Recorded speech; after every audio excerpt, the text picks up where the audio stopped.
बाप माई भाई धनता दे योग हों, जिन्हां नूं चवरां तख्तां दे मालिक गुरता गद्दी ते विराजमान प्रतख सतगुरु धन धन साहिब श्री गुरु ग्रंथ साहिब महाराज जी के चरणों के विच बैठण दे सुभाग समय प्राप्त होए। आओ असी तुसी सारे ही आपां बड़े कर्मां वाले हाँ, जिन्हां नूं सतगुरु जी के चरणों के विच बैठण दे सुभाग समय प्राप्त होए ने। कल विचार चल रही सी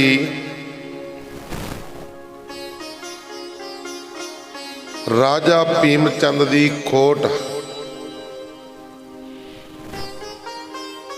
राजा भीम चंद ने बाहरों भावें गुरु जी दे नाल मेल मिलाप कर लिया, पर अंदरों दियां गल्लां सोचदा रहिंदा सी।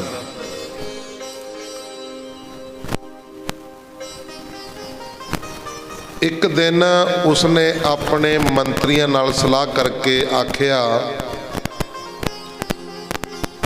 कि गुरु जी नाल बाहरों ही मेल रखो अते जदों दा लगेगा आनंदपुर विचों कढ़ देंगे। ये विचार करके उसनों अपने एक चित्र वजीर पम्मा प्रोत गुरु जी पास भेज दिता अते उसनों समझाया कि गुरु जी का सब तरह का भेत हर रोज़ का रोज़ ही लिख के भेजते रहना। जदों असी समझ लवांगे कि हुण साडा काम बन जाएगा, तदों चढ़ाई करके गुरु जी नूं अपनी सैनिक शक्ति नाल श्री आनंदपुर साहिब तो बाहर कढ़ देंगे। पम्मे प्रोहत ने गुरु जी के पास रहना। सतगुरु जी सभा विच सोढ़ी बेदी साहिबजादे इंद्र की सभा विच देवतिया वांगों सोभ रहे सन। जदों पम्मे प्रोत ने आन के भीम चंद वल्लों भेजिया हुई बंदूकां ते एक घोड़ा हाजिर किया ते बेनती की कि असी सब बैर विरोध छड्ड के तुहाडे नाल मेल मिलाप कर लिया है। सतगुरु जी ने उसकी गल सुन के आख्या, श्री मुख बाक पम्मा वजीर आखर बे पीर बामण का बोल समझ बिन मोल। राजपूत की जात ना मीत साधु ना तात मात। सतगुरु जी दे यह तुक वाले बचन सुन के पम्मा बोलिया, गुरु जी आप जी वर्गे गुरु महापुरुषों का कहना है कि जिहड़ा आदमी माड़ा करके फिर पछतावा करके शरण आ जावे उसनों त्यागना नहीं चाहिए। गुरु कलगीधर पातशाह गुरु गोबिंद सिंह महाराज जी ने कहा, सिखां नूं तुसीं इन्हां दीयां मिठियां मिठियां गल्लां वल ना जाना। ਜਦੋਂ ਇਹਨਾਂ ਦਾ ਦਾ ਲੱਗੇਗਾ ਇਹ ਡੰਗ ਮਾਰਨੋਂ ਨਹੀਂ ਰਹਿਣਗੇ। ਗੁਰੂ ਗੋਬਿੰਦ ਸਿੰਘ ਮਹਾਰਾਜ ਜੀ ਅੰਤਰਜਾਮੀ ਸਨ। ਉਹ ਅੰਦਰ ਦੀਆਂ ਜਾਣਦੇ ਨੇ। ਭਾਵੇਂ ਭੀਮ ਚੰਦ ਨੇ ਪੰਮੇ ਪ੍ਰੋਤ ਨੂੰ ਭੇਜਿਆ, ਅੰਦਰ ਗੱਲਾਂ ਕੁਝ ਹੋਰ ਸੀ ਤੇ ਬਾਹਰ ਗੱਲਾਂ ਕੁਝ ਹੋਰ ਸੀ, ਪਰ ਸਤਿਗੁਰੂ ਜੀ ਅੰਤਰਜਾਮੀ ਸਨ, ਸਾਰੇ ਜਾਣਦੇ ਸੀ। ਮਹਾਰਾਜ ਜੀ ਕਹਿੰਦੇ ਸਿੰਘੋ, ਇਹਨਾਂ ਦੀਆਂ ਮਿੱਠੀਆਂ ਗੱਲਾਂ ਦੇ ਵਿੱਚ ਨਹੀਂ ਆਵਣਾ, ਇਹਨਾਂ ਦੀਆਂ ਗੱਲਾਂ ਦੇ ਵਿੱਚ ਨਹੀਂ ਆਣਾ। ਜਦੋਂ ਇਹਨਾਂ ਦਾ ਦਾ ਲੱਗੇਗਾ ਇਹ ਡੰਗ ਮਾਰਨੋਂ ਨਹੀਂ ਰਹਿਣਗੇ। ਸਿੱਖਾਂ ਨੇ ਕਿਹਾ ਗੁਰੂ ਜੀ ਜੇ ਇਹ ਕੋਈ ਸ਼ਰਾਰਤ ਕਰਨਗੇ ਤਾਂ ਅਸੀਂ ਵੀ ਫਿਰ ਇਹਨਾਂ ਦੀ ਖਬਰ ਲੈ ਲਵਾਂਗੇ, ਇੱਕ ਵਾਰ ਇਹਨਾਂ ਨਾਲ ਮੇਲ ਕਰਕੇ ਵੇਖ ਲਵੋ। ਮਹਾਰਾਜ ਜੀ ਨੂੰ ਕਹਿੰਦੇ, ਸਿੰਘਾਂ ਨੇ ਬੇਨਤੀ ਕੀਤੀ। ਸੋ ਉਸ ਦਿਨ ਤੋਂ ਉਹ ਪੰਮਾ ਵਜ਼ੀਰ ਗੁਰੂ ਜੀ ਦੇ ਪਾਸ 2 ਵੇਲੇ ਹਾਜ਼ਰ ਹੋ ਕੇ ਬੜੇ ਪ੍ਰੇਮ ਨਾਲ ਕਹਿਣ ਲੱਗਾ। ਉਸਨੇ ਭੀਮ ਚੰਦ ਨੂੰ ਵੀ ਲਿਖ ਭੇਜਿਆ ਕਿ ਗੁਰੂ ਜੀ ਨੇ ਸਾਡੇ ਨਾਲ ਮੇਲ ਕਰਨਾ ਮੰਨ ਲਿਆ ਹੈ ਅਤੇ ਮੇਰੇ ਨਾਲ ਚੰਗਾ ਵਰਤਾਓ ਰੱਖਦੇ ਹਨ। ਪੰਮੇ ਦੀ ਇਹ ਚਿੱਠੀ ਪੜ੍ਹ ਕੇ ਭੀਮ ਚੰਦ ਬੜਾ ਖੁਸ਼ ਹੋਇਆ। ਪੰਮਾ ਗੁਰੂ ਜੀ ਪਾਸ ਬੜੇ ਪ੍ਰੇਮ ਨਾਲ ਰਹਿਣ ਲੱਗਾ ਅਤੇ ਰਾਜਾ ਭੀਮ ਚੰਦ ਨੂੰ ਰੋਜ਼ ਗੁਰੂ ਜੀ ਦੇ ਦਰਬਾਰ ਦਾ ਸਮਾਚਾਰ ਲਿਖ ਕੇ ਰੋਜ਼ਾਨਾ ਭੇਜਦਾ, ਰੋਜ਼ ਲਿਖ ਕੇ ਭੇਜਦਾ ਵੀ ਅੱਜ ਗੁਰੂ ਜੀ ਨੇ ਆਹ ਕੀਤਾ, ਅੱਜ ਆਹ ਕੀਤਾ, ਅੱਜ ਆਹ ਕੀਤਾ। ਭਾਵ ਕਿ CID ਰੋਜ਼ CID ਭੀਮ ਚੰਦ ਦੇ ਕੋਲ ਭੇਜਦਾ।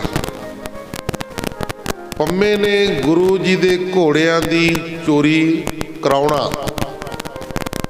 ਪੰਮੇ ਪੰਡਤ ਨੇ ਗੁਰੂ ਗੋਬਿੰਦ ਸਿੰਘ ਮਹਾਰਾਜ ਜੀ ਦੇ ਘੋੜੇ ਚੋਰੀ ਕਰਾਉਣਾ। ਆਓ ਕੀ ਕਹਿੰਦੇ ਨੇ ਅੱਗੇ ਸੁਣੋ। ਇੱਕ ਦਿਨ ਪੰਮੇ ਪੰਡਤ ਨੇ ਆਪਣੇ ਰੋਜ਼ਾਨਾ ਵਿੱਚ ਭੀਮ ਚੰਦ ਨੂੰ ਲਿਖਿਆ ਭੇਜਿਆ ਕਿ ਗੁਰੂ ਜੀ ਪਾਸ ਬਹੁਤ ਸੁੰਦਰ ਕੀਮਤੀ ਘੋੜੇ ਹਨ, ਤੁਸੀਂ ਕੋਈ ਚੋਰ ਭੇਜੋ, ਮੈਂ ਘੋੜੇ ਕਢਵਾ ਦਿਆਂਗਾ। ਪੰਮੇ ਦੇ ਲਿਖੇ ਅਨੁਸਾਰ ਭੀਮ ਚੰਦ ਨੇ ਇੱਕ ਅੰਧੇਰੀ ਰਾਤ ਨੂੰ ਚੋਰ ਭੇਜ ਦਿੱਤੇ। ਚੋਰ ਨੇ ਘੋੜੇ ਚਰਾ ਕੇ ਭੀਮ ਚੰਦ ਨੂੰ ਜਾ ਕੇ ਦੇ ਦਿੱਤੇ। ਬਹੁ ਮੁੱਲੇ ਘੋੜੇ ਵੇਖ ਕੇ ਭੀਮ ਚੰਦ ਬੜਾ ਖੁਸ਼ ਹੋਇਆ। ਫਿਰ ਪੰਮਾ ਗੁਰੂ ਜੀ ਦੇ ਖਜ਼ਾਨੇ ਦਾ ਭੇਤ ਲੈ ਕੇ ਗੁਰੂ ਜੀ ਦੀ ਕਿਤਨੀ ਫੌਜ ਹੈ, ਕਿਤਨਾ ਕ ਅੰਨ ਤੇ ਸਤ ਦਾ ਭੰਡਾਰਾ ਹੈ ਇਤਿਆਦਿਕ ਸਭ ਕੁਝ ਲਿਖ ਕੇ ਭੀਮ ਚੰਦ ਨੂੰ ਖਬਰ ਭੇਜਦਾ ਰਿਹਾ। ਇੱਕ ਵਾਰ ਪੰਮੇ ਨੇ ਤੁਰਕਾਂ ਨੂੰ ਖਬਰ ਦੇ ਕੇ ਉਹਨਾਂ ਦੀ ਫੌਜ ਗੁਰੂ ਜੀ ਤੇ ਚੜ੍ਹਾ ਦਿੱਤੀ ਅਤੇ ਸਿੰਘਾਂ ਨੂੰ ਆਖਿਆ ਕਿ ਇਸ ਸਮੇਂ ਅਸੀਂ ਗੁਰੂ ਜੀ ਦੀ ਮਦਦ ਕਰਾਂਗੇ। ਪੰਮੇ ਨੇ ਭੀਮ ਚੰਦ ਨੂੰ ਲੈ ਕੇ ਕੁਝ ਫੌਜ ਵੀ ਮੰਗਵਾ ਲਈ। ਉਹਦਾ ਡੇਰਾ ਆਨੰਦਪੁਰ ਪਾਸ ਕਰਾ ਦਿੱਤਾ। ਦਿਲ ਵਿੱਚ ਪੰਮੇ ਨੇ ਇਹ ਖੋਟ ਧਾਰ ਕੇ ਕਿ ਜਦੋਂ ਤੁਰਕਾਂ ਨਾਲ ਯੁੱਧ ਹੋਵੇਗਾ ਤਾਂ ਅਸੀਂ ਪਿੱਛੇ ਹਟ ਜਾਵਾਂਗੇ ਅਤੇ ਇਸ ਤਰ੍ਹਾਂ ਗੁਰੂ ਜੀ ਨੂੰ ਬਲਹੀਣ ਕਰਕੇ ਹੌਲਾ ਕਰ ਦਿਆਂਗੇ। ਤਾਂ ਗੁਰਮੁਖ ਪਿਆਰਿਓ, ਪੰਡਤ ਪੰਮਾ ਇਸ ਤਰ੍ਹਾਂ ਦੀਆਂ ਨੇਕਾਂ ਵਿਉਂਤਾਂ ਸੋਚਦਾ ਰਿਹਾ, ਪਰ ਜਦ ਤੁਰਕ ਫੌਜ ਚੜ੍ਹਾਈ ਕਰਕੇ ਆਈ ਤਾਂ ਉਹ ਗੁਰੂ ਜੀ ਦਾ ਪ੍ਰਤਾਪ ਵੇਖ ਕੇ ਪਿੱਛੇ ਹਟ ਗਏ। ਜਦੋਂ ਫੌਜ ਚੜ੍ਹਾਈ ਕਰਕੇ ਆਈ ਨਾ ਜਦੋਂ ਕਲਗੀਧਰ ਪਾਤਸ਼ਾਹ ਗੁਰੂ ਗੋਬਿੰਦ ਸਿੰਘ ਮਹਾਰਾਜ ਜੀ ਦਾ ਪ੍ਰਤਾਪ ਵੇਖਿਆ ਤੇ ਪਿੱਛੇ ਹਟ ਗਿਆ। ਆਖੋ ਸਤਨਾਮ। ਉਸ ਸਮੇਂ ਭਾਵੇਂ ਵੱਡੇ ਵੱਡੇ ਰਾਜੇ ਮਹਾਰਾਜੇ ਸਨ, ਪਰ ਜਿਸ ਵੇਲੇ ਸਤਿਗੁਰੂ ਕਲਗੀਧਰ ਪਾਤਸ਼ਾਹ ਗੁਰੂ ਗੋਬਿੰਦ ਸਿੰਘ ਮਹਾਰਾਜ ਜੀ ਸਾਹਮਣੇ ਆ ਜਾਂਦੇ ਸੀ ਨਾ, ਤਾਂ ਥਰ ਥਰ ਕੰਬਦੇ ਸੀ। ਆਖੋ ਸਤਨਾਮ। ਇੰਨਾ ਭੈ ਸੀ ਸਤਿਗੁਰੂ ਕਲਗੀਧਰ ਪਾਤਸ਼ਾਹ ਗੁਰੂ ਗੋਬਿੰਦ ਸਿੰਘ ਮਹਾਰਾਜ ਜੀ ਦਾ। ਜਦੋਂ ਫੌਜ ਚੜ੍ਹਾਈ ਕਰਕੇ ਆਈ ਤਾਂ ਉਹ ਗੁਰੂ ਜੀ ਦਾ ਪ੍ਰਤਾਪ ਵੇਖ ਕੇ ਆਪ ਹੀ ਪਿੱਛੇ ਮੁੜ ਗਈ। ਪੰਮੇ ਨੇ ਗੁਰੂ ਜੀ ਨੂੰ ਆਖਿਆ, ਜੀ ਅਸੀਂ ਸਦਾ ਹੀ ਤੁਹਾਡਾ ਦਾਸ ਹੈ। ਜੇਕਰ ਤੁਰਕ ਸੈਨਾ ਅੱਗੇ ਆਉਂਦੀ ਆ ਤਾਂ ਅਸੀਂ ਅੱਗੇ ਹੋ ਕੇ ਲੜਨਾ ਸੀ। ਤਾਂ ਗੁਰਮੁਖ ਪਿਆਰਿਓ, ਅੱਗੇ ਫਿਰ ਇਤਿਹਾਸ ਆਉਂਦਾ, ਰਾਜਪੂਤਾਂ ਨੇ ਸ਼ੇਰ ਮਾਰਨੇ ਤੇ ਗੁਰੂ ਜੀ ਨੇ ਸਿਰਪਾਉ ਦੇਣਾ। ਇੱਕ ਦਿਨ ਗੁਰੂ ਜੀ ਸਿੰਘਾਂ ਨਾਲ ਲੈ ਕੇ ਸ਼ਿਕਾਰ ਖੇਡਣ ਗਏ। ਪੰਮੇ ਨੇ ਵੀ ਭੀਮ ਚੰਦ ਨੂੰ ਲਿਖਿਆ ਕਿ ਗੁਰੂ ਜੀ ਨੂੰ ਖੁਸ਼ ਕਰਨ ਵਾਸਤੇ ਤੁਸੀਂ ਵੀ ਆਪਣੇ ਚੋਣਵੇਂ ਸ਼ਿਕਾਰੀ ਭੇਜੋ। ਭੀਮ ਚੰਦ ਦੇ ਭੇਜੇ ਹੋਏ ਸ਼ਿਕਾਰੀ ਗੁਰੂ ਜੀ ਨੂੰ ਜੰਗਲ ਵਿੱਚ ਆੜ ਮਿਲੇ ਤੇ ਨਮਸਕਾਰ ਕਰਕੇ ਨਾਲ ਹੀ ਤੁਰ ਪਏ। ਅੱਗੇ ਜਾ ਕੇ ਇੱਕ ਸੰਘਣੇ ਜੰਗਲ ਵਿੱਚੋਂ ਦੋ ਸ਼ੇਰ ਨਿਕਲੇ। ਰਾਜੇ ਦੇ ਸ਼ਿਕਾਰੀਆਂ ਨੇ ਆਖਿਆ, ਗੁਰੂ ਜੀ ਆਪ ਖੜੇ ਹੋ ਕੇ ਤਮਾਸ਼ਾ ਵੇਖੋ, ਅਸੀਂ ਇਹਨਾਂ ਨਾਲ ਢਾਲ ਤੇ ਤਲਵਾਰਾਂ ਨਾਲ ਯੁੱਧ ਕਰਾਂਗੇ। ਗੁਰੂ ਜੀ ਵੇਖਦੇ ਰਹੇ। ਉਹਨਾਂ ਨੇ ਅੱਗੇ ਹੋ ਕੇ ਸ਼ੇਰਾਂ ਨੂੰ ਲਲਕਾਰਿਆ ਅਤੇ ਜਦ ਸ਼ੇਰ ਉਹਨਾਂ ਉੱਤੇ ਪਏ, ਜਦੋਂ ਉਹਨਾਂ ਉੱਪਰ ਲੱਭ ਕੇ ਪਏ ਤਾਂ ਉਹਨਾਂ ਨੇ ਆਪਣੀਆਂ ਢਾਲਾਂ ਅੱਗੇ ਕਰਕੇ ਤਲਵਾਰਾਂ ਨਾਲ ਸ਼ੇਰ ਦੇ ਪੇਟ ਚੀਰ ਦਿੱਤੇ। ਗੁਰੂ ਜੀ ਨੇ ਖੁਸ਼ ਹੋ ਕੇ ਉਹਨਾਂ ਨੂੰ ਸ਼ਿਕਾਰੀਆਂ ਨੂੰ ਬਹੁਤ ਇਨਾਮ ਦਿੱਤਾ।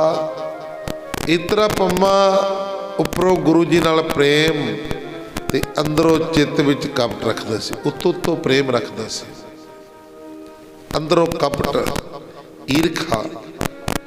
ਗੁਰੂ ਜੀ ਦੇ ਦੋ ਵੇਲੇ ਦੀਵਾਨ ਵਿੱਚ ਬੜੇ ਪ੍ਰੇਮ ਨਾਲ ਆਣ ਕੇ ਬੈਠਦਾ, ਬੜੇ ਪ੍ਰੇਮ ਦੀਆਂ ਗੱਲਾਂ ਕਰਦਾ ਅਤੇ ਕਹਿੰਦਾ ਕਿ ਰਾਜਿਆਂ ਨੂੰ ਕਦੀ ਆਪਣੇ ਪਾਸ ਸੱਦ ਕੇ ਮੇਲ ਗੇਲ ਕਰੋ, ਅਥਵਾ ਉਹਨਾਂ ਨਾਲ ਮਿਲ ਕੇ 4-5 ਦਿਨ ਜੰਗਲ ਵਿੱਚ ਸ਼ਿਕਾਰ ਖੇਡੋ ਅਤੇ ਉਹਨਾਂ ਦੀ ਤੁਹਾਡੇ ਨਾਲ ਮੇਲ ਕਰਨ ਦੀ ਇੱਛਾ ਹੈ, ਇਸ ਨੂੰ ਪੂਰੀ ਕਰੋ।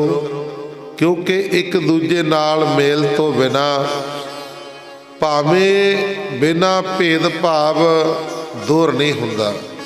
ਜਦੋਂ ਮੇਲ ਮਿਲਾਪ ਕਰੋਗੇ, ਜਿਹੜੇ ਅੰਦਰਲੇ ਭੇਦ ਭਾਵ ਨੇ ਉਹ ਦੂਰ ਹੋ ਜਾਣਗੇ। ਰਵਾਲਸਰ ਦੇ ਮੇਲੇ ਉੱਤੇ ਰਾਜਿਆਂ ਨਾਲ ਮੇਲ। ਰਵਾਲਸਰ, ਹੁਣ ਤੁਸੀਂ ਕਹੋਗੇ ਜੀ ਰਵਾਲਸਰ ਗੁਰਦੁਆਰਾ ਕਿੱਥੇ ਆ? ਇਹ ਪਹਾੜੀਆਂ ਦੇ ਵਿੱਚ ਹੈ। ਇੱਥੇ ਮੈਂ 2 ਵਾਰੀ ਸੰਗਤਾਂ ਨੂੰ ਦਰਸ਼ਨ ਕਰਵਾ ਕੇ ਲੈ ਕੇ ਆ। ਰਵਾਲਸਰ ਸਭ ਤੋਂ ਉੱਚੀ ਪਹਾੜੀ ਹੈ ਰਵਾਲਸਰ।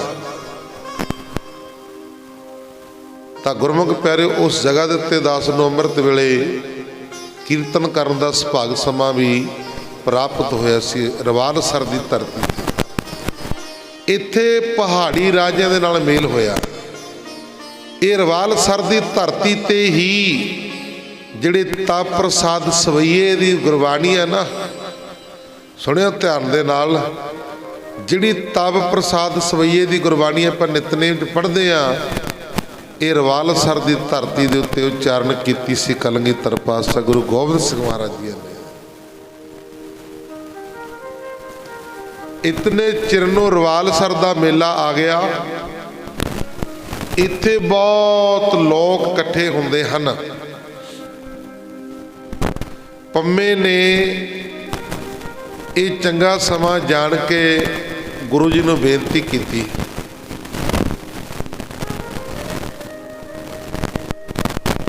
ਇਸ ਮੇਲੇ ਉੱਤੇ ਜ਼ਰੂਰ ਚੱਲੋ, ਕਿਉਂਕਿ ਤੁਹਾਡਾ ਆਉਣਾ ਸੁਣ ਕੇ ਪਹਾੜੀ ਰਾਜੇ ਵੀ ਮੇਲੇ ਦੇ ਬਹਾਨੇ ਤੁਹਾਡੇ ਦਰਸ਼ਨ ਕਰਨ ਆਉਣਗੇ ਅਤੇ ਸਰਧਾ ਨਾਲ ਤੁਹਾਡੇ ਸਿੱਖ ਬਣ ਕੇ ਅਨੇਕ ਪ੍ਰਕਾਰ ਦੀਆਂ ਭੇਟਾਂ ਅਰਪਣ ਕਰਨਗੇ। ਪੰਮੇ ਦੀ ਇਹ ਗੱਲ ਸੁਣ ਕੇ ਸਿੰਘਾਂ ਨੇ ਕਿਹਾ, ਗੁਰੂ ਜੀ ਮੇਲੇ ਤੇ ਜ਼ਰੂਰ ਚੱਲੋ, ਇਹ ਤੀਰਥ ਦੀ ਬੜੀ ਮਹਿਮਾ ਸੁਣੀਂਦੀ ਆ, ਇਹ ਤੀਰਥ ਦੀ ਬੜੀ ਮਹਿਮਾ ਸੁਣੀਂਦੀ ਆ।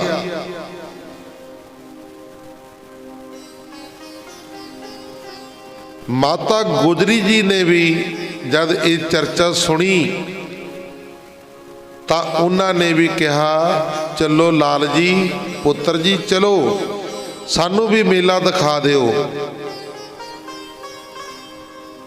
ਮਹਿਲਾਂ ਵਿੱਚ ਗਏ ਤਾਂ ਮਾਤਾ ਜੀਤੋ ਜੀ ਤੇ ਮਾਤਾ ਸੁੰਦਰੀ ਜੀ ਨੇ ਵੀ ਇਸ ਤਰ੍ਹਾਂ ਹੀ ਮੇਲਾ ਵੇਖਣ ਦੀ ਇੱਛਾ ਪ੍ਰਗਟ ਕੀਤੀ। ਉਹਨਾਂ ਨੇ ਵੀ ਬੇਨਤੀ ਕੀਤੀ, ਕਹਿੰਦੇ ਸਾਨੂੰ ਵੀ ਮੇਲਾ ਵਿਖਾ ਦਿਓ। ਇਸ ਤਰ੍ਹਾਂ ਸਭ ਦੀ ਇੱਛਾ ਮੇਲਾ ਵੇਖਣ ਦੀ ਸੁਣ ਕੇ ਗੁਰੂ ਜੀ ਨੇ ਜਾਣ ਵਾਸਤੇ ਤਿਆਰੀ ਦਾ ਹੁਕਮ ਦੇ ਦਿੱਤਾ। ਗੁਰੂ ਜੀ ਦਾ ਸਿੱਖ ਮਦਨ ਸਿੰਘ ਗੁਰੂ ਘਰ ਦੇ ਘੋੜਿਆਂ ਦੀ ਸੇਵਾ ਕਰਿਆ ਕਰਦਾ ਸੀ। ਮਦਨ ਸਿੰਘ ਇਹ ਰਵਿਦਾਸੀਆ ਸਿੱਖ ਸੀ। ਗੁਰੂ ਦੇ ਘੋੜਿਆਂ ਦੀ ਸੇਵਾ ਕਰਿਆ ਕਰਦਾ ਸੀ ਅਤੇ ਸ਼ਕਤੀਵਾਨ ਹੋ ਕੇ ਗਿਆ ਸੀ। ਉਸਨੇ ਭਵਿੱਖਤ ਜਾਣ ਕੇ ਬਚਨ ਕੀਤਾ। ਗੁਰੂ ਜੀ ਦਾ ਸਿੱਖ ਮਦਨ ਸਿੰਘ ਰਵਿਦਾਸੀਆ ਸਿੰਘ ਜੋ ਗੁਰੂ ਜੀ ਦੇ ਘੋੜਿਆਂ ਦੀ ਸੇਵਾ ਕਰਦਾ ਹੋਇਆ ਸ਼ਕਤੀਵਾਨ ਹੋ ਗਿਆ ਸੀ, ਬੜੀਆਂ ਸ਼ਕਤੀਆਂ ਵਾਲਾ ਬਣ ਗਿਆ ਸੀ ਘੋੜਿਆਂ ਦੀ ਸੇਵਾ ਕਰਦਾ ਕਰਦਾ। ਉਸਨੇ ਭਵਿੱਖਤ ਜਾਣ ਕੇ ਬਚਨ ਕੀਤਾ।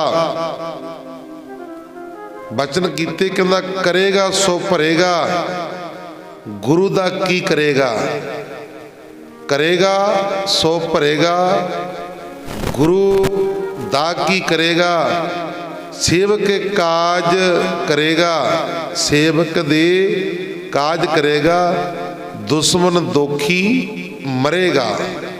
ਇਹ ਭਵਿੱਖਤ ਬਾਣੀ ਜਿਹੜਾ ਗੁਰੂ ਜੀ ਦੇ ਘੋੜਿਆਂ ਦੀ ਸੇਵਾ ਕਰਦਾ ਸੀ ਮਦਨ ਸਿੰਘ, ਉਹਨੇ ਕੀਤਾ। ਜਦ ਸਿੰਘਾਂ ਨੇ ਮਦਨ ਸਿੰਘ ਦਾ ਇਹ ਵਚਨ ਸੁਣਿਆ ਤਾਂ ਉਹਨਾਂ ਨੇ ਗੁੱਸਾ ਕਰਕੇ ਆਖਿਆ, ਇਹ ਬਾਓ ਦੁਆਓ ਬੋਲ ਕੇ ਸਾਡੀ ਤੀਰਥ ਯਾਤਰਾ ਹਟਾਉਣੀ ਚਾਹੁੰਦਾ ਹੈ। ਸਤਿਗੁਰੂ ਜੀ ਨੇ ਸਾਰਿਆਂ ਨੂੰ ਸੁਣਾ ਕੇ ਕਿਹਾ, ਕਹਿੰਦੇ ਘੋੜਿਆਂ ਦੇ ਸੇਵਾਦਾਰ ਨੇ ਇਹ ਗੱਲ ਠੀਕ ਆਖੀ ਆ, ਕਿਉਂਕਿ ਗੁਰੂ ਜੀ ਅੰਤਰਜਾਮੀ ਸਨ। ਮਹਾਰਾਜ ਜੀ ਕਹਿੰਦੇ ਇਹ ਘੋੜਿਆਂ ਦੇ ਸੇਵਾਦਾਰ ਨੇ ਇਹ ਗੱਲ ਠੀਕ ਆਖੀ ਆ, ਇਸ ਨੇ ਸਾਡੇ ਘੋੜੇ ਦੀ ਨਿਸਕਾਮ ਹੋ ਕੇ ਪ੍ਰੇਮ ਨਾਲ 12 ਸਾਲ ਸੇਵਾ ਕੀਤੀ ਹੈ। ਇਸ ਤਰ੍ਹਾਂ ਇਸ ਵਾਸਤੇ ਇਸ ਨੂੰ ਸ਼ਕਤੀ ਪ੍ਰਾਪਤ ਹੋ ਗਈ ਆ, ਜਿਸ ਕਰਕੇ ਇਹ ਭੂਤ ਭਵਿੱਖ ਦੀ ਗੱਲ ਦੱਸਣ ਦੇ ਸਮਰੱਥ ਹੈ। ਫਿਰ ਸਤਿਗੁਰੂ ਜੀ ਨੇ ਮਦਨ ਸਿੰਘ ਨੂੰ ਕਿਹਾ, ਕਹਿੰਦੇ ਘੋੜੇ ਦੀ ਸੇਵਾ ਕਰ, ਹੋਵੇਗੀ ਸੋ ਜਰ, ਗੁਰੂ ਕਾ ਘਰ ਰਾਖਾ ਸਾਚਾ ਸਤਿਗੁਰ, ਸਿੱਖ ਚਿੰਤਾ ਨਾ ਕਰ, ਚੁੱਪ ਕਾ ਸਮਾਂ ਸਰ। ਇਹ ਫਿਰ ਸਤਿਗੁਰੂ ਮਹਾਰਾਜ ਜੀ ਨੇ ਵਚਨ ਉਚਾਰਿਆ।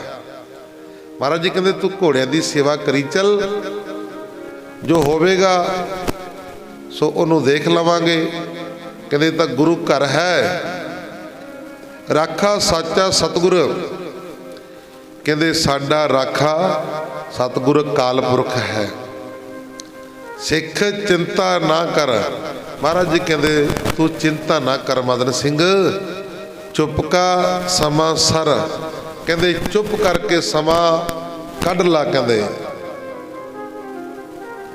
ਸਿੱਖ ਨਾਲ ਐਸੇ ਬਚਨ ਵਿਲਾਸ ਕਰਦੇ ਹੋਏ ਸਤਿਗੁਰੂ ਜੀ ਤਿਆਰ ਹੋ ਕੇ ਚੱਲ ਪਏ। ਆਪ ਜੀ ਦੇ ਮਹਿਲ ਮਾਤਾ ਜੀਤਾਂ ਜੀ ਤੇ ਮਾਤਾ ਸੁੰਦਰੀ ਜੀ ਤੇ ਚਾਰੇ ਸਾਹਿਬਜ਼ਾਦੇ, ਪੰਜ ਪਿਆਰੇ ਤੇ ਸਾਰਾ ਖਾਲਸਾ ਵੀ ਆਪ ਜੀ ਦੇ ਨਾਲ ਚੱਲ ਕੇ ਹੌਲੀ ਹੌਲੀ ਪਹਾੜੀ ਰਸਤੇ ਕੱਟ ਕੇ ਰਵਾਲਸਰ ਤੀਰਥ ਉੱਤੇ ਪਹੁੰਚ ਗਏ। ਪਹਾੜੀ ਰਾਜਾ ਜੈਸਾ ਕਿ ਰਾਜਾ ਸ਼੍ਰੀਨਗਰ ਗੜਵਾਲ ਦਾ, ਚੰਬੇਵਾਲ ਨਾ ਦੌੜ ਵਾਲਾ, ਮੰਡੀ ਦਾ ਰਾਜਾ ਘਮੰਡ ਚੰਦ ਕੋਟਚੀਆ, ਭੀਮ ਚੰਦ ਕਹਿਲੂਰੀਆ, ਭੂਪ ਚੰਦ ਹੰਡੂਰੀਆ, ਵੀਰ ਸਿੰਘ ਜਸਵਾਲੀਆ, ਇਹ ਸਾਰੇ ਰਾਜੇ ਪੰਮੇ ਦੇ ਲਿਖੇ ਅਨੁਸਾਰ ਗੁਰੂ ਜੀ ਨਾਲ ਮੇਲ ਕਰਨ ਵਾਸਤੇ ਸੀ ਘਰ ਹੀ ਉੱਥੇ ਪਹੁੰਚ ਗਏ ਅਤੇ ਸਭ ਨੇ ਆਪੋ ਆਪਣੇ ਵੱਖ-ਵੱਖ ਡੇਰੇ ਲਾ ਲਏ।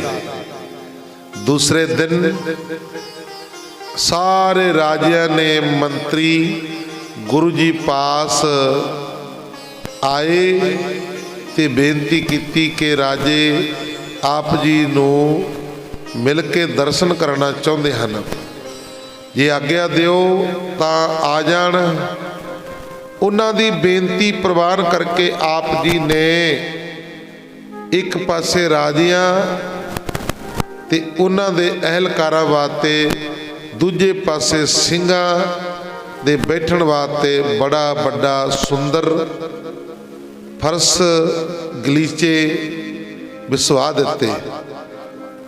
ਤਾਂ ਗੁਰਮੁਖ ਪਿਆਰਿਓ, ਉੱਪਰ ਝਾਲਦਾਰ ਚਾਨਣੀਆਂ, ਉੱਪਰ ਚਾਨਣੀਆਂ ਲਗਵਾ ਦਿੱਤੀਆਂ, ਜਿਵੇਂ ਆਪਾਂ ਟੈਂਟ ਲਾਉਂਦੇ ਆ ਨਾ, ਚਾਨਣੀਆਂ ਲਗਵਾ ਦਿੱਤੀਆਂ ਅਤੇ ਆਪ ਹਰ ਪ੍ਰਕਾਰ ਦੇ ਸ਼ਾਸਤਰ ਵਸਤਰ ਪਹਿਨ ਕੇ ਸਭਾ ਦੇ ਵਿੱਚ ਆਪਣੇ ਮਨੋਹਰ ਆਸਨ ਉੱਤੇ ਬਿਰਾਜਮਾਨ ਹੋ ਗਿਆ। ਆਖੋ ਸਤਨਾਮ।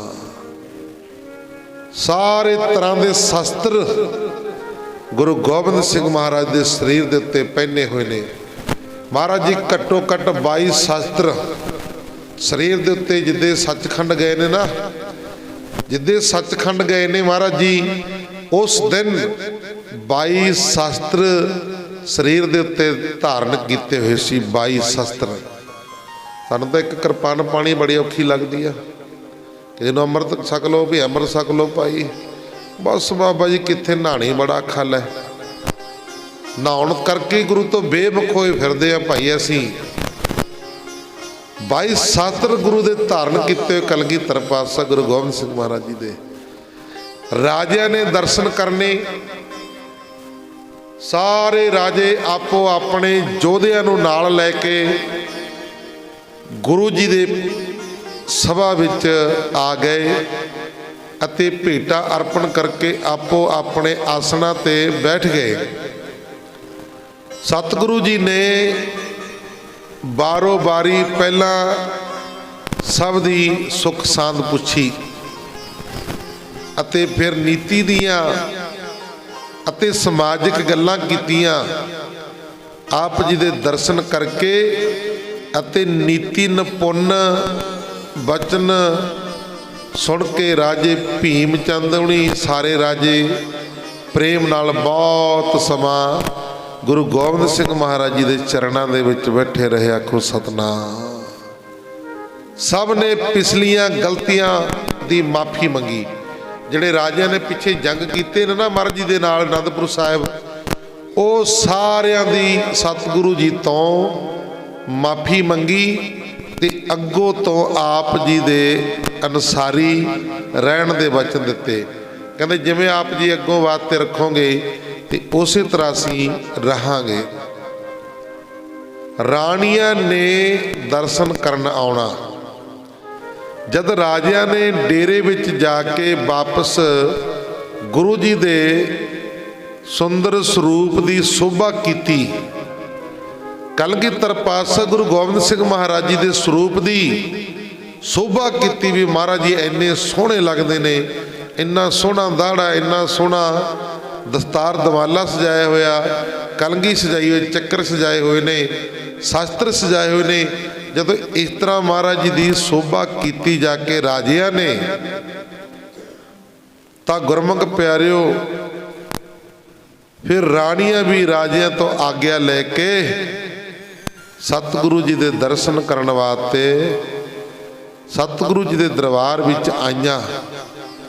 ਹਰ ਇੱਕ ਨੇ ਆਪੋ ਆਪਣੀ ਭੇਟਾ ਅਰਪਣ ਕਰਕੇ ਸਤਿਗੁਰੂ ਜੀ ਦੇ ਚਰਨਾਂ ਉੱਤੇ ਮੱਥਾ ਟੇਕਿਆ ਅਤੇ ਆਪ ਜੀ ਦੇ ਚੰਦ ਵਰਗੇ ਸੁੰਦਰ ਮੁਖੜੇ ਨੂੰ ਚਕੋਰ ਦੀ ਤਰ੍ਹਾਂ ਵੇਖ ਕੇ ਆਪਣੇ ਸਰੀਰਾਂ ਦੀ ਸੁੱਧ ਬੁੱਧ ਭੁੱਲ ਗਈਆਂ। ਇੰਨਾ ਸੋਹਣਾ ਮਨਮੋਹਣਾ ਕਲਗੀਧਰ ਪਾਤਸ਼ਾਹ ਗੁਰੂ ਗੋਬਿੰਦ ਸਿੰਘ ਮਹਾਰਾਜ ਜੀ ਦਾ ਚਿਹਰਾ ਦੇਖ ਕੇ ਰਾਣੀਆਂ ਮਹਾਰਾਣੀਆਂ ਆਪਣੀ ਸੁੱਧ ਬੁੱਧ ਭੁੱਲ ਗਈਆਂ। ਜਦ ਸ਼ਾਮ ਦਾ ਦੀਵਾਨ ਦਾ ਸਮਾਂ ਹੋਇਆ ਤਾਂ ਗੁਰੂ ਜੀ ਨੂੰ ਨਮਸਕਾਰਾਂ ਕਰਕੇ ਆਪਣੇ ਡੇਰਿਆਂ ਨੂੰ ਚਲੀਆਂ ਗਈਆਂ। ਚੰਬੇ ਦੇ ਰਾਜੇ ਦੀ ਇੱਕ ਲੜਕੀ ਜੋ ਕਵਿਤਾ ਕਰਨ ਵਿੱਚ ਬਹੁਤ ਚਤਰ ਸੀ, ਕਵਿਤਾ ਉਚਾਰਦੀ ਸੀ, ਕਵਿਤਾ ਗਾਉਂਦੀ ਸੀ, ਬੜੀ ਚਤਰ ਸੀ। ਉਸਨੇ ਜਦੋਂ ਗੁਰੂ ਜੀ ਦੀ ਉਚਾਰਨ ਕੀਤੀ ਹੋਈ ਬਾਣੀ ਦੀ ਸ਼ੋਭਾ ਸੁਣੀ, ਜਦੋਂ ਗੁਰਬਾਣੀ ਦੀ ਸ਼ੋਭਾ ਸੁਣੀ ਤਾਂ ਉਸਨੇ ਆਪਣੇ ਪਿਤਾ ਤੋਂ ਆਗਿਆ ਲੈ ਕੇ ਆਪਣੀ ਇੱਕ ਦਾਸੀ ਹੱਥ ਗੁਰੂ ਜੀ ਨੂੰ ਇੱਕ ਕਵਿਤਾ ਲਿਖ ਕੇ ਭੇਜੀ। ਆਪਣੀ ਇੱਕ ਕਵਿਤਾ ਲਿਖ ਕੇ ਗੁਰੂ ਗੋਬਿੰਦ ਸਿੰਘ ਮਹਾਰਾਜ ਜੀ ਨੂੰ ਭੇਜੀ ਅਤੇ ਉਹਦਾ ਉੱਤਰ ਮੰਗਿਆ। ਕਹਿੰਦੇ ਇਹਦਾ ਉੱਤਰ ਵੀ ਦੇ ਦਿਓ ਨਾਲ ਦੀ ਨਾਲ। ਸਾਰਾ ਪਾਉਣਾ ਦੂਜਾ ਗਾਉਣਾ, ਨਰ ਨਾਰੀ ਤੇ ਦੋਨੋਂ ਭਾਉਣਾ, ਕੁਝ ਖਾਧਾ ਕੁਝ ਲੈ ਕੇ ਸੌਣਾ, ਉੱਤਰ ਦਿਓ ਗੁਰੂ ਜੀ। ਇੱਕ ਕਵਿਤਾ ਲਿਖੀ ਦੇ ਵਿੱਚ ਲਿਖਿਆ ਸੀ, ਕਵਿਤਾ ਦੇ ਵਿੱਚ ਇੱਕ ਹੱਥ ਗੁਰੂ ਜੀ ਨੂੰ ਕਵਿਤਾ ਲਿਖ ਕੇ ਭੇਜੀ, ਉਹਦਾ ਉੱਤਰ ਮੰਗਿਆ। ਲਿਖੀ ਹੋਈ ਸੀ, ਸਾਰਾ ਪਾਉਣਾ ਦੂਜਾ ਗਾਉਣਾ, ਨਰ ਨਾਰੀ ਤੇ ਦੋਨੋਂ ਭਾਉਣਾ, ਕੁਛ ਖਾਧਾ ਕੁਛ ਲੈ ਕੇ ਸੌਣਾ। ਕਹਿੰਦੇ ਇਹਦਾ ਉੱਤਰ ਦੇ ਦਿਓ ਜੀ। ਸਤਿਗੁਰੂ ਜੀ ਨੇ ਉਹ ਕਵਿਤਾ ਸੁਣੀ, ਲਿਖੀ ਹੋਈ ਪੜ੍ਹੀ ਤੇ ਸਤਿਗੁਰੂ ਜੀ ਨੇ ਉੱਤਰ ਦਿੱਤਾ। ਚਿੱਠੀ ਪੜ੍ਹ ਕੇ ਉਹਦਾ ਉੱਤਰ ਲਿਖਿਆ। ਕਹਿੰਦੇ ਉੱਤਰ ਜਾਣੋ, ਉੱਤਰ ਜਾਣੋ ਸਾਰਾ ਦੇਵ ਦੇ, ਪੌਣੀ ਮਾਨਸ ਦੇ, ਦੁਬਦਾ ਦੂਜੀ ਕਰੀ ਗਬਨ, ਨਰ ਨਾਰੀ ਲੱਗ ਹੋਏ ਖੇ, ਦੋਹਰਾ ਉਬੇ ਲੋਕ ਪਾਉਂਦਾ ਫਿਰੇ, ਕੁਝ ਖਾਦਾ ਖਰਚ ਜਾਂ ਮਾਲ, ਪਰਲੇ ਪਈ ਸੋਨਾ ਹੁਆ, ਉੱਤਰ ਇਹੋ ਤੁਮਾਰਾ ਬਾਲ। ਇਹ ਉੱਤਰ ਲਿਖ ਕੇ ਫਿਰ ਗੁਰੂ ਗੋਬਿੰਦ ਸਿੰਘ ਮਹਾਰਾਜ ਜੀ ਨੇ ਭੇਜਿਆ। ਕਹਿੰਦੇ ਜਦ ਇਹ ਉੱਤਰ ਰਾਜ ਪੁੱਤਰੀ ਨੇ ਪੜ੍ਹਿਆ ਤਾਂ ਉਸ ਨੂੰ ਪੜ੍ਹ ਕੇ ਉਸ ਨੂੰ ਆਪ ਜੀ ਦੇ ਦਰਸ਼ਨ ਕਰਨ ਦੀ ਇੱਛਾ ਪ੍ਰਗਟ ਹੋਈ। ਇਸ ਕਰਕੇ ਉਹ ਆਪਣੇ ਪਿਤਾ ਜੀ ਨੂੰ ਪੁੱਛ ਕੇ ਆਪਣੀ ਦਾਸੀ ਨਾਲ ਲੈ ਕੇ ਤਾਂ ਗੁਰੂ ਗੋਬਿੰਦ ਸਿੰਘ ਮਹਾਰਾਜ ਜੀ ਦੇ ਦਰਸ਼ਨ ਕਰਨ ਵਾਸਤੇ ਆਈ। ਆਖੋ ਸਤਨਾਮ। ਜਦ ਰਾਜ ਪੁੱਤਰੀ ਨੇ ਆਪ ਜੀ ਦੇ ਚਰਨਾਂ ਤੇ ਭੇਟ ਰੱਖ ਕੇ ਮੱਥਾ ਟੇਕਿਆ, ਤਦ ਆਪ ਜੀ ਨੇ ਆਪਣਾ ਧੁਨਖ ਉਹਦੀ सिर दे उत्ते रख के असीस दित्ती। जदों मत्था टेकिया, जिहड़ा महाराज जी दा तुलस सी उहदे ढूही दे उत्ते रख के महाराज जी ने असीस दित्ती। राजपुत्री ने कहा, गुरु जी मेरी तां तुहाडे विच बहुत सरदा है, मेरी तां तुहाडे विच बहुत सरदा है, पर तुसी मैनू अपने हाथ नाल क्यों थापड़ा नहीं दिता। कहंदे तुलस मेरे तुसी लाया, तुसी अपने हाथ नाल मैनू क्यों थापड़ा नहीं दिता। जदों सतगुरु जी ने कहा, कहंदे पर इस्त्री नू हथ लाउणा धर्म विरुद्ध हुंदा, बगानी इस्त्री नू हथ लाना महाराज जी कहंदे धर्म दे विरुद्ध हुंदा। आप जी दा ये बचन सुन के वो राजपुत्री बड़ी सरदा नाल नमस्कार करके घर नू चली गई। तां सतगुरु जी दा डेरा रवालसर दे पास ही लग्या होया सी। हजारां ही पहाड़ीए इस्त्रियां पुरुष आप जी दे दर्शन परसन करके अपनियां मनोकामनावां पूरियां करके तिरपत हुंदे। तां गुरमुख प्यारिओ, पहाड़ी राजियां ने तीर्थ स्नान करके अनेक प्रकार दे हाथी, गऊआं ते जेवर, वस्त्र आदि पंडितां नूं दान कीते। 3 दिन बड़े भारी मेले उपरंत सारे लोग वापस घरां नूं मुड़ने आरंभ हो गए ते राजे भी सब गुरु जी नूं मिल मिल के अपने घरां नूं तुरे जाण लगे।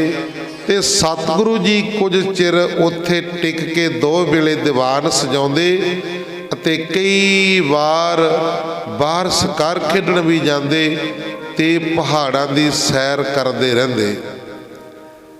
तां गुरमुख प्यारिओ, माल भी पर्बत दी सैर।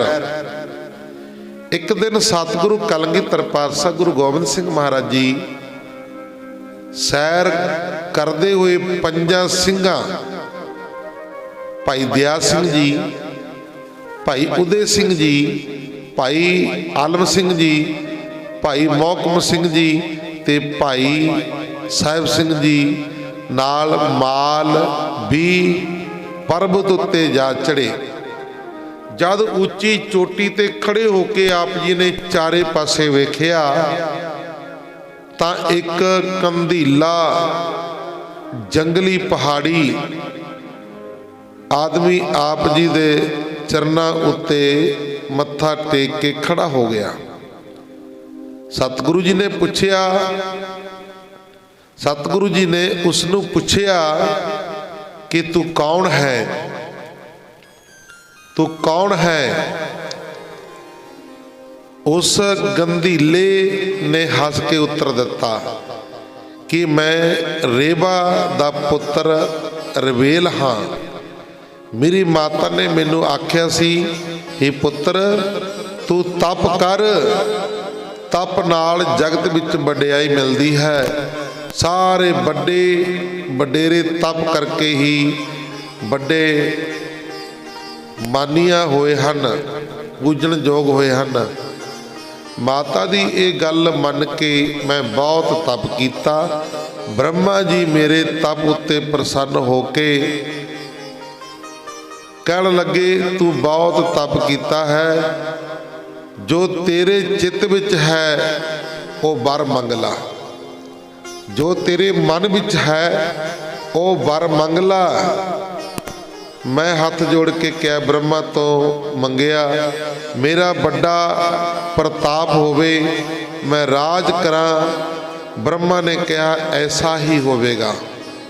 फिर ब्रह्मा ने विश्वकर्मा नू हुक्म करके मेरे वास्ते बड़ा सुंदर महल बनवाए अते मैं मंडी दा राज कर लगा। मैं मंडी दा राज कर लगा।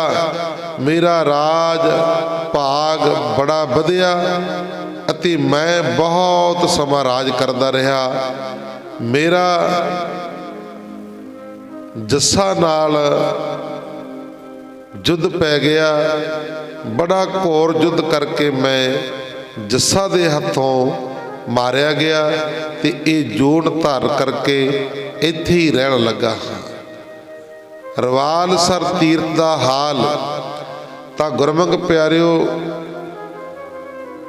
ਜਿਸ ਸਥਾਨ ਤੇ ਮੈਂ ਤਪ ਕੀਤਾ ਸੀ ਅਤੇ ਬ੍ਰਹਮਾ ਨੇ ਵਰ ਦਿੱਤਾ ਸੀ, ਉਸ ਸਥਾਨ ਤੇ ਇਹ ਰਵਾਲਸਰ ਤੀਰਥ ਸਥਾਪਨ ਹੋਇਆ ਹੈ।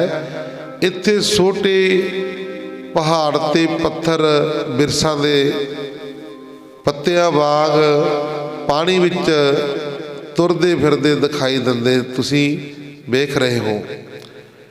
ਹੁਣ ਤੁਸੀਂ ਇੱਥੇ ਆਣ ਕੇ ਚਰਨ ਪਾਏ ਨੇ, ਤੁਸੀਂ ਸਾਰੀਆਂ ਸ਼ਕਤੀਆਂ ਦੇ ਮਾਲਕ ਹੋ। ਮੇਰੀ ਇਹ ਬਿਪਤ ਨੀਚ ਜੂਨੀ ਦੀ ਕਿਰਪਾ ਕਰਕੇ ਦੂਰ ਕਰੋ, ਮੇਰੀ ਕਲਿਆਣ ਹੋ ਜਾਵੇ। ਰੁਆਲੂ ਦੀ ਇਹ ਬੇਨਤੀ ਸੁਣ ਕੇ ਆਪ ਜੀ ਨੇ ਆਪਣਾ ਕਠੋਰ ਧੁਨਖ ਬਾਣ ਖਿੱਚ ਕੇ ਜਦ ਕੰਨ ਤੱਕ ਲੈ ਕੇ ਟੁਨਕਾਰਿਆ ਤਾਂ ਉਸ ਟੁਨਕਾਰ ਨਾਲ ਸਾਰਾ ਪਰਬਤ ਗੂੰਜ ਉੱਠਿਆ। ਉਸ ਸਮੇਂ ਇੱਕ ਜਸ ਨੇ ਸਾਹਮਣੇ ਹੋ ਕੇ ਗੁਰੂ ਜੀ ਪਾਸ ਬੇਨਤੀ ਕੀਤੀ ਤਾਂ ਸਤਿਗੁਰੂ ਜੀ ਅਜੇ ਇੱਧਰ ਆਉਣ ਦਾ ਤੁਹਾਡਾ ਸਮਾਂ ਨਹੀਂ ਹੈ, ਤੁਸੀਂ ਆਪਣੇ ਡੇਰੇ ਚਲੇ ਜਾਓ। ਮੇਰਾ ਨਾਮ ਸਰਦ ਧਾਰ ਜਸ ਹੈ, ਸਾਡਾ ਨਾਗਾ ਨਾਲ ਸਦਾ ਯੁੱਧ ਰਹਿੰਦਾ ਹੈ। ਤੁਸੀਂ ਨਾਗਾ ਤੇ ਜੱਸਾ ਦੋਹਾਂ ਦੇ ਸਾਂਝੇ ਹੋ ਕੇ ਇਸ ਕਰਕੇ ਕਿਸੇ ਦਾ ਵੀ ਪੱਖ ਨਾ ਕਰੋ। ਜਦ ਤੁਸੀਂ ਫਿਰ ਆਓਗੇ ਤਾਂ ਸਾਡੇ ਘਰ ਡੇਰਾ ਕਰਨਾ, ਅਸੀਂ ਤੁਹਾਨੂੰ 10,000 ਜਸ ਦਿਆਂਗੇ ਜੋ ਤੁਹਾਡੇ ਪੰਥ ਵਿੱਚ ਮਿਲ ਕੇ ਦੁਸ਼ਮਣਾਂ ਦਾ ਨਾਸ਼ ਕਰਨਗੇ। ਜਸ ਧਾਰ ਦੀ ਇੱਛਾ ਇਹ ਗੱਲ ਸੁਣ ਕੇ ਗੁਰੂ ਜੀ ਨੇ ਹੱਸ ਕੇ ਕਿਹਾ, ਕਹਿੰਦੇ ਸਾਨੂੰ ਅਕਾਲ ਪੁਰਖ ਦੀ ਸਹਾਇਤਾ ਦੀ ਲੋੜ ਹੈ, ਸਾਨੂੰ ਕਿਸੇ ਹੋਰ ਦੀ ਲੋੜ ਨਹੀਂ ਹੈ। ਮਹਾਰਾਜ ਜੀ ਕਹਿੰਦੇ ਸਾਨੂੰ ਤਾਂ ਅਕਾਲ ਪੁਰਖ ਵਾਹਿਗੁਰੂ ਪਰਮੇਸ਼ਰ ਦੀ ਲੋੜ ਹੈ। ਅਸੀਂ ਇੱਕ ਤੀਰ ਨਾਲ ਤੁਰਕਾਂ ਦਾ ਨਾਸ਼ ਕਰ ਸਕਦੇ ਹਾਂ। ਕਲਗੀਧਰ ਪਾਤਸ਼ਾਹ ਗੁਰੂ ਗੋਬਿੰਦ ਸਿੰਘ ਮਹਾਰਾਜ ਜੀ ਕਹਿੰਦੇ ਇੱਕ ਤੀਰ ਦੇ ਨਾਲ ਤੁਰਕਾਂ ਦਾ ਨਾਸ਼ ਕਰ ਸਕਦੇ ਹਾਂ। ਪਰ ਇਹ ਕਲਯੁਗ ਦਾ ਸਮਾਂ ਹੈ ਤੇ ਅਸੀਂ ਮਨੁੱਖ ਸਰੀਰ ਧਾਰਨ ਕੀਤਾ ਹੋਇਆ ਹੈ। ਅਸੀਂ ਕਹਿੰਦੇ ਮਨੁੱਖਾ ਸਰੀਰ ਧਾਰਨ ਕੀਤਾ ਹੋਇਆ, ਪਰ ਅਸੀਂ ਇਹ ਸ਼ਕਤੀ ਵਿਖਾ ਨਹੀਂ ਸਕਦੇ। ਇਸ ਕਰਕੇ ਇਹਦੇ ਆਸਰੇ ਹੀ ਆਪਣੀ ਸ਼ਕਤੀ ਨੂੰ ਵਰਤਾਉਣਾ ਚਾਹੁੰਦੇ ਹਾਂ। ਮਰਿਆਦਾ ਨਹੀਂ ਵਿਗਾੜਨੀ ਚਾਹੁੰਦੇ। ਇਹ ਮਰਿਆਦਾ ਹੈ ਕਿ ਸ਼ਕਤੀ ਨਹੀਂ ਵਿਖਾਈ ਜਾਂਦੀ। ਗੁਰੂ ਘਰਾਂ ਦੇ ਵਿੱਚ ਸ਼ਕਤੀ ਨਹੀਂ ਵਿਖਾਈ ਜਾਂਦੀ। ਸ਼ਕਤੀਆਂ ਹੁੰਦੀਆਂ ਸਾਰੀਆਂ ਨੇ, ਸਾਰਾ ਕੁਝ ਕਰ ਸਕਦੇ ਨੇ ਰੱਬ ਦੇ ਪਿਆਰੇ, ਪਰ ਉਹ ਸ਼ਕਤੀ ਨਹੀਂ ਵਿਖਾਉਂਦੇ, ਆਪਣੇ ਆਪ ਹੀ ਵਰਤ ਜਾਂਦੀਆਂ ਨੇ। ਆਖੋ ਸਤਨਾਮ। ਸ਼ਕਤੀਆਂ ਆਪਣੇ ਆਪ ਹੀ ਵਰਤ ਜਾਂਦੀਆਂ ਨੇ, ਵਿਖਾਈ ਨਹੀਂ ਜਾਂਦੀ। ਨਵੇਂ ਨਵੇਂ ਕੌਤਕ ਵਰਤਦੇ ਰਹਿੰਦੇ ਨੇ ਗੁਰੂ ਘਰਾਂ ਦੇ ਵਿੱਚ। ਤਾਂ ਗੁਰਮੁਖ ਪਿਆਰਿਓ ਕਹਿੰਦੇ ਅਸੀਂ ਮਰਿਆਦਾ ਨਹੀਂ ਵਿਗਾੜਨੀ ਚਾਹੁੰਦੇ। ਕਲਗੀਧਰ ਪਾਤਸ਼ਾਹ ਕਹਿੰਦੇ ਸ਼ਕਤੀ ਵਿਖਾ ਕੇ ਤੁਸੀਂ ਕਬੀਰ ਨੂੰ ਕਹਿ ਦਿਓ ਕਿ ਗੁਰੂ ਨਾਨਕ ਜੀ ਦੇ ਘਰ ਦਾ ਹੁਕਮ ਹੈ ਕਿ ਦੋਵੇਂ ਧਿਰਾਂ ਸੁਲ੍ਹਾ ਸਫਾਈ ਨਾਲ ਰਹੋ। ਇਸ ਤਰ੍ਹਾਂ ਦੋਹਾਂ ਦੀ ਸੁਲ੍ਹਾ ਕਰਾ ਕੇ ਕਲਗੀਧਰ ਪਾਤਸ਼ਾਹ ਗੁਰੂ ਗੋਬਿੰਦ ਸਿੰਘ ਮਹਾਰਾਜ ਜੀ ਆਪਣੇ 5 ਸਿੰਘਾਂ ਨਾਲ ਪਰਬਤ ਤੋਂ ਉਤਰ ਕੇ ਆਪਣੇ ਡੇਰੇ ਆ ਗਏ। ਤੇ ਭਾਈ ਦਿਆਲ ਸਿੰਘ ਆਦਿ ਸਿੰਘ ਕੌਤਕ ਵੇਖ ਕੇ ਬੜੇ ਹੈਰਾਨ ਹੋਏ ਤੇ ਕਿਹਾ ਗੁਰੂ ਜੀ ਦੀ ਮਹਿਮਾ ਨੂੰ ਕੋਈ ਨਹੀਂ ਜਾਣ ਸਕਦਾ। ਗੁਰੂ ਜੀ ਦੀ ਮਹਿਮਾ ਨੂੰ ਕੋਈ ਨਹੀਂ ਜਾਣ ਸਕਦਾ। ਇਸ ਤਰ੍ਹਾਂ ਕੁਝ ਦਿਨ ਰਵਾਲਸਰ ਸਰੋਵਰ ਉੱਤੇ ਡੇਰਾ ਕਰਕੇ ਗੁਰੂ ਜੀ ਨੇ ਰਣਜੀਤ ਨਗਾਰਾ ਵਜਵਾ ਕੇ ਵਾਪਸ ਅਨੰਦਪੁਰ ਸਾਹਿਬ ਨੂੰ ਚਾਲੇ ਪਾ ਦਿੱਤੇ। ਇਹ ਧਰਤੀ ਤੇ ਰਵਾਲਸਰ ਦੀ ਧਰਤੀ ਤੇ ਗੁਰੂ ਗੋਬਿੰਦ ਸਿੰਘ ਮਹਾਰਾਜ ਜੀ ਨੇ ਕਿਹਾ ਸੀ, ਕਹਿੰਦੇ ਰਾਜਿਓ खंडे वाटे दा अमृत छक लो। रिवाल्वरसर की धरती ते गुरु गोबिंद सिंह महाराज जी ने 22 धार के पहाड़ी राजिया नूं कहा सी, कहते खंडे वाटे दा अमृत छक के गुरु वाले बन जाओ। राजे कहते जी अमृत छक लवांगे, पर असी कमी कमीने नीवियां जातां नाल नाई घीवर जट मजहबी ये सारे दे नाम लैके कहा, कहते असी इन्हां दे नाल अमृत नहीं सकना। आखो सतनाम। असी राजे जो होए ये लोग ये साडे थल्ले ने ते असी इन्हां दे नाल अमृत नहीं सकना। कहते जे अमृत छकाना तो बखरा छकाओ। कलगीधर पातशाह गुरु गोबिंद सिंह महाराज जी कहते राजिओ आनंदपुर साहिब आ जाओ, आनंदपुर साहिब आ जाओ।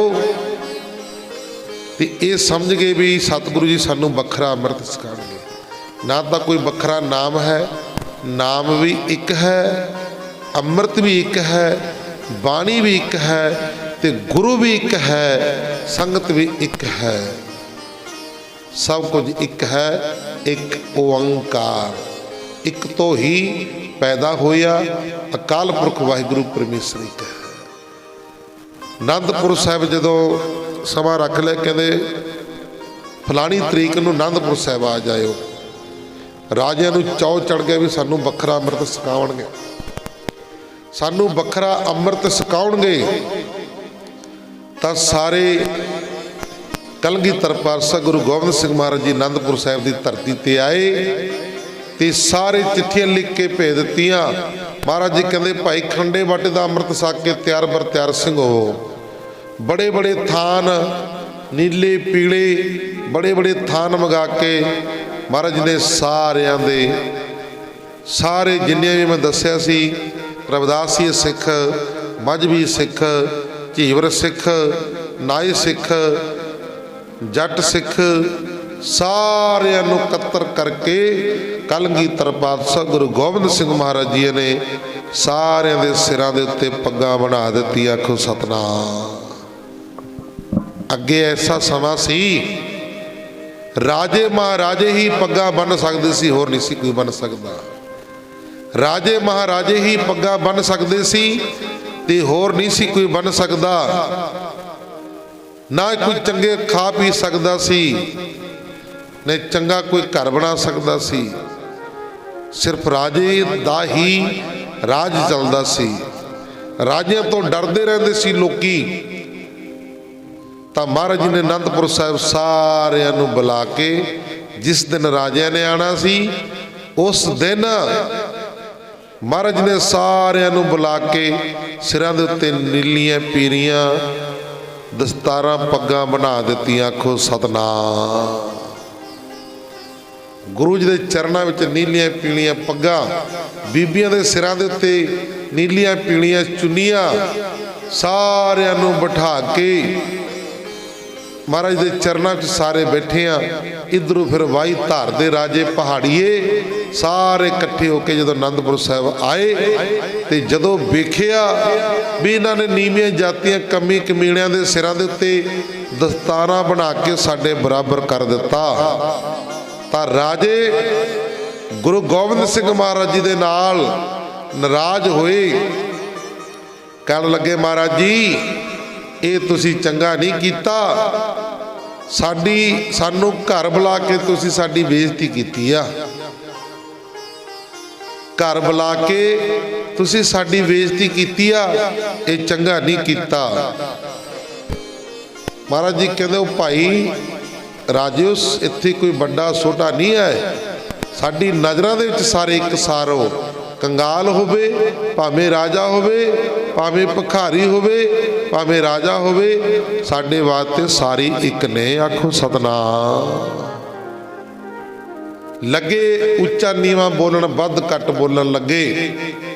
जिहड़े बैठे सी कलगीधर पातशाह गुरु गोबिंद सिंह महाराज जी ने फिर कहा सी, कहते इन्हीं की कृपा से सजे हम, नहीं तो कहते मेरे वर्गे करोड़ा तुरे फिरदे सी।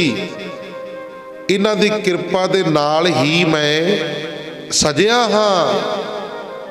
कहते तुसी लोग तां कहते साडे नाल ईरखा करते रहे, इन्हां लोकां ने ही साडा साथ दिता, साडे नाल खड़े ने, जंग युद्ध साडे नाल जिते ने, इन्हां दी किरपा दे नाल मैं सजिया हाँ। कहते नहीं तां मेरे वर्गे करोड़ा तुरे फिरदे सी। आखो सतनाम। जदों लगे बद घट बोलन, कहते जी अमृत सकाना तो बखरा सकाओ। महाराज जी कहते बखरा मत नहीं कोई है, अमृत इको आ, जे तो सकना कहते महाराज जी कहते फिर तो लैन च खड़ जाओ बंदे बन के, नहीं फिर कहते तुहाडी मर्जी है। जदों लगे बोलन जिहड़े बैठे जी पग्गां बन्नी नीलियां पीलियां सारे, तो जदों लगे बोलन महाराज जी कहते ओ राजेओ खबरदार। महाराज जी कहते ये मेरे ने, मैं इन्हां दा हां, खबरदार जे एक बार शब्द मूँह दे विचों बोलिया, जाओ कहते डंडी फड़ो जाके चलते बनो। महाराज जी कहते चलते बनो, किते कौम भी फिर इत्थे सोधा ला दिता, इत्थे आके तुसी वध घट बोलते हो, जाओ चलते बनो। फिर पहाड़ी राजिया ने बैर विढ़िया दोबारा सतगुरु दे नाल, फिर आनंदपुर साहिब नूं घेरा पाया सी सारिਆਂ ने इकट्ठे ने होके, किन्ना करके साडे लोकां करके। अगला कहना जी भी आपां कहने भी आनंदपुर साहिब साडे लोकां करके सदना पिया। जे महाराज जी ने साडे नाल साडा साथ निभाया, साडे सिरां दे उत्ते पग्गां बनाईयां, तां राजे निराश होए, तां राजे पहाड़ी राजे गुस्से गिले होए महाराज दे नाल। ਤਾਂ ਫਿਰ ਮਹਾਰਾਜ ਜੀ ਨੇ ਉਹਨਾਂ ਨੂੰ ਝਿੜਕਿਆ ਤੇ ਆਨੰਦਪੁਰ ਸਾਹਿਬ ਦੇ ਵਿੱਚੋਂ ਭਜਾਇਆ ਪਹਾੜੀ ਰਾਜਿਆਂ ਨੂੰ, ਸਾਡੇ ਕਰਕੇ। ਇਸੇ ਕਰਕੇ ਫਿਰ ਆਨੰਦਪੁਰ ਸਾਹਿਬ ਨੂੰ ਘੇਰਾ ਪਾਇਆ, ਤਾਂ ਆਨੰਦਪੁਰ ਸਾਹਿਬ ਛੱਡਣਾ ਪਿਆ ਸਾਡੇ ਕਰਕੇ। ਤੇ ਸਾਹਿਬਜ਼ਾਦੇ ਸ਼ਹੀਦ ਕਰਾਉਣੇ ਪਏ ਤੇ ਸਾਡੇ ਕਰਕੇ। ਗੁਰਮੁਖ ਪਿਆਰਿਓ ਅਸੀਂ ਕਿੱਧਰ ਨੂੰ ਤੁਰੇ ਫਿਰਦੇ, ਆਖੋ ਸਤਨਾਮ। गुरु ने सानू अपने पुत्र धीआं बनाया सी, पर असी गुरु नूं छड्ड के किधर तुरे फिरदे आ। आओ मुड़ीए अपने घर, मुड़ीए खंडे वाटे दा अमृत छक के गुरु वाले बन के, गुरु दे पुत्र धीआं बन के रहो। जिंदगी नूं इस तरह जियो, खुशियां प्राप्त करो, मन मुक्ता होके ना संसार दे उत्ते जाइए, गुरु वाले बन के संसार दे उत्ते जाइए। जे मन लो गल गुरमुख प्यारे, उस समय कलगीधर पातशाह गुरु गोबिंद सिंह महाराज जी 22 धार दे राजां दी गल मन के साडे सिरां तो दस्तारां लहा लैंदे ते सानू आनंदपुर तो बाहर कढ़ दिंदे ते राजियां दे नाल मेल मिलाप कर लैंदे ते गुरु गोबिंद सिंह महाराज जी आनंदपुर साहिब ना छड्डना पैंदा। गुरु गोबिंद सिंह महाराज जी नूं अपने 4 पुत्र, प्राणा तो प्यारे 4 पुत्र शहीद ना कराउणे पैंदे। सिर्फ यही कारण सी, राजे बिगड़ी ऐसे गल करके सी भी ये नीवियां जातां दे नाल इन्हां नूं सिरां दे उत्ते दस्तारां बना के इन्हां नूं साडे बराबर कर दिता। महाराज जी ने सानू सरदार बनाया सी, दस्तार बना के माफ़ कर दो, असीं नाइयां दी दुकानां दे उत्ते जाके कहने भी साडा मूँह बना दिओ, साडा सिर बना दिओ। तां गुरमुख प्यारे, ये सब तो वड्डी मूर्खताई आ। गुरु दे लड़ लगो, कीसां धारी होवो, खंडे वाटे दा अमृत छक के भाई गुरु वाले बन के अपना जीवन बतीत करो। फिर महाराज जी भी सदा ही तुहाडी सहायता करेगा, सदा ही अंग संग होवेगा, हर प्रकार की सहायता करेगा। अन्न धन नाम दान दियां खुलियां दातां बख्शेगा। सतगुरु जी दुखा कलेशां तो छुटकारा पावेगा। इस करके गुरु वाले बन के खंडे वट दा अमृत छक के बाणी सुनो, सेवा करो, सिमरन करो। सेवा सिमरन करके अपने मनुखा जन्म नूं सफला बनाउण दा यतन करो जी। लोक सुखीए प्रलोक सहेले, नानक हर प्रभ आपे मिले। आईयां संगतां दा बहुत बहुत धन्नवाद, जिन्हां ने सतगुरु जी दे चरणां दे विच बैठ के बड़े प्यार दे नाल, बड़े सत्कार दे नाल गुरबाणी गुर ध्यान दीआं विचारां। गुरबाणी देख लो भी आपां नूं किन्ना टाइम लग गया, 6 वजण वाले हो गए सी। 5 बाणियां दा नितनेम मैं पौने घंटे च कर सकदा। नाले सुना के सारिਆਂ ਨੂੰ। पर ਆਪਾਂ क्यों इन्नी प्यार दे नाल पढ़दे आ? सानू महापुरुष दस्सिया करते सी संत बाबा दर्शन सिंह जी ढक्की साहिब वाले महापुरुष दास, उन्हां दे नाल 12 साल उन्हां दे चरनां च रह के सेवा कीती आ। महापुरखां दा वचन हुंदा सी, कहंदे जिहड़ा 12 साल रह के तपोवन ढक्की साहिब सेवा कर लेगा ना, उन्होंने दुनिया खड़ खड़ के वेख्या करेगी। उन्होंने ब्रह्म ज्ञानता नूं प्राप्त हो जाना है। जिहड़ा 12 साल इस जगत उत्ते कहंदे रह के तप करेगा। बहुत तकड़े कानून मर्यादा सी, बहुत तकड़ी कानून मर्यादा दे विच दी लंघे होया। ये समझ लो भी महापुरुषां ने सानू सूई दे नक्के विच दी लंघाया होया। आखो सतनाम। उन्हां दे चंडे होया। अज ताइयों सतगुरु की कृपा है भाई, अज ताइयों वाहिगुरु परमेश्वर की गुरु ग्रंथ साहिब महाराज की रहमत है। जदों कहंदे किसी उस्ताद का बंदा चंडिया होवे ना, उहदा बखरी पता लग जाता भी हाँ ये बंदा है। नहीं तो फिर अगला कहना भी तू कितों काम सीखिया होए, कोई काम गलत कर देवे ना वधिया करे। अगला कहना तेरा उस्ताद किहड़ा। इस करके महापुरखों ने बड़ी रहमत की आ। निक्के जे हुंदे चले गए सी, उन्होंने पालिया पलोसिया पढ़ाया लिखाया। शास्त्र विद्या अस्त्र विद्या विद्या घोड़सवार सारे पक्षों तो महाराज जी ने महापुरखों ने पूरे किया है। सो हुण सतगुरां दी रहमत दा सदका, महापुरखों की रहमत दा सदका संगतां दे विच दिन रात प्रचार, रात दे विद्वान चलते रहंदे आ, दिन दे विद्वान चलते रहंदे आ। इत्थे भी फिर ड्यूटी सेवा सतगुरु जी आप लै रहे ने। सो इस तरह गुरसिੱਖੀ का प्रचार करते रहिए, सेवा सिमन करते रहिए। सतगुरु जी सदा ही मेरा करते रहन। आओ सतसंगत जरूर करया करो। मैं सारे नूं कहना हुन्ना भी भाई जरूर हाज़री भरिया करो। बहुत संगतां बेनती मनदियां ने। मैं हजे इन्ना पिंड दे विच किसी नूं जानदा नहीं, जिद्दे पूरा जानन लग गया ना, कल्ले कल्ले घर दा मैंबर इत्थे आया करूगा गुरुद्वारे। आ जिहड़ा चढ़ावा चढ़दा ना, जिहड़ी कमेटी वाले बेचारे खर्चे पानी नूं भी मसा मसा जा पूरा करदे ने।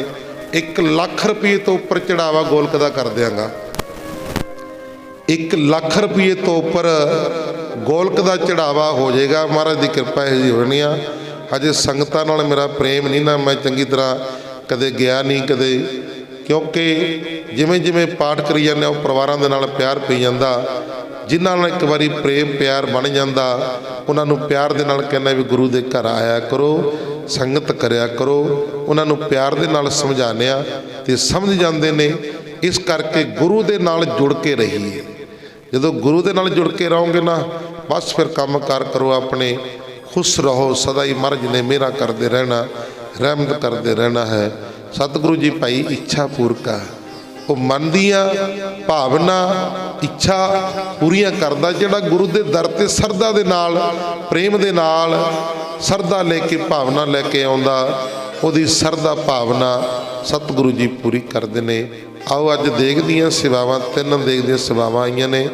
सरदार सुखविंदर सिंह जी संधू, सरदार सन ऑफ सरदार मनदीप सिंह जी संधू, इन्हां परिवार वालों देखदी सेवा।